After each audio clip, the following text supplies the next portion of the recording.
If you have a system where you lottery people, sortition is the technical term for it. This is a very old form of government. Ancient Athens uses it. It actually works really well.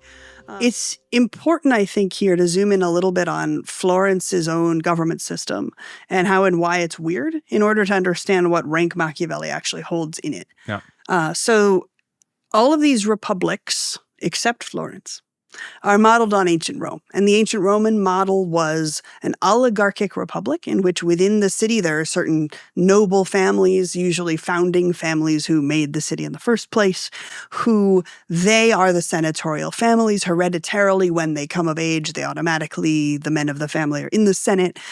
From among them are elected the consuls or high senators, or if there's a head of state, the head of state. And so you have a small slice of the population that are fully enfranchised members of the republic who rule over the commoner majority. That is how Venice works. That is how Genoa works. That is how Bologna and Siena, for the most part, work. That's how the Swiss Republic works. That's how all of these republics work. Florence was like that for quite a while, but when republics fell, they usually fell to noble families who are the foremost, the strongest, who are the military class, right? If you're a military leader in this period, you have to have noble blood. No soldier is going to follow a commander who doesn't have noble blood. That would be weird.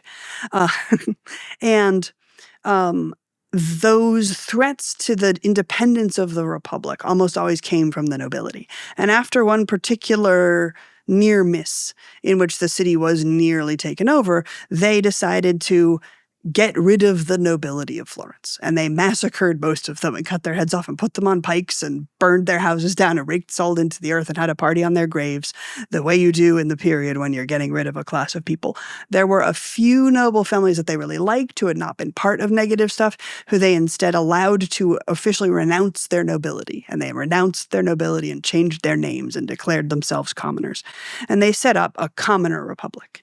So what that meant was the Senate consisted of members of merchant guilds.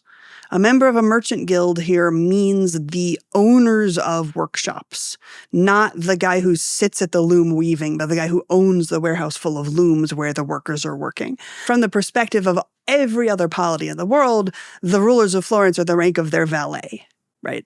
There is no nobility left in the city. In fact, Florence can't run its own armies or head its own police because you're not going to surrender if you're told to surrender in the name of some guy who doesn't have a coat of arms, right? That would be weird. So they actually have to hire a nobleman to come to the city and be their chief of police to arrest people in the name of the Holy Roman Emperor.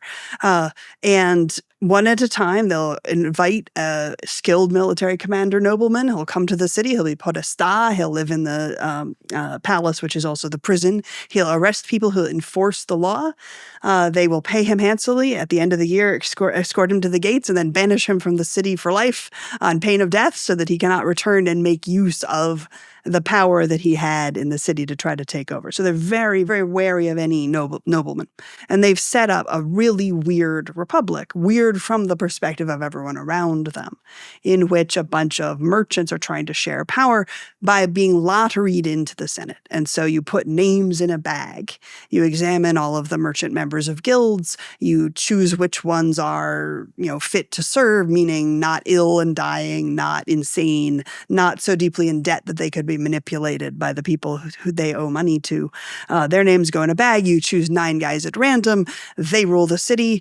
They are put in a palace where they rule the city from that tower. They're actually locked in the tower for the duration of their time in office, because if they left the tower, they could be bribed or kidnapped. And they ruled the city for 2 months or 3 months. And then at the end, they are thanked for their service and escorted out, and a different 9 guys share power for the next 3 months. A power sharing that is designed to be tyrant-proof, because you need consensus of like 9 randomly selected guys to decide to do anything. Oh, it's not even a majority vote, it's consensus. It's consensus. Okay, hundreds. And it means that more rights are granted to the people of Florence than to other cities that fell to monarchies at similar points. Because the monarchs of Florence know they have to be careful. And they have to respect rights to a certain amount, and they can't run roughshod over them. The only thing that makes resistance weak in the U.S. is when people feel as if partial victory is failure.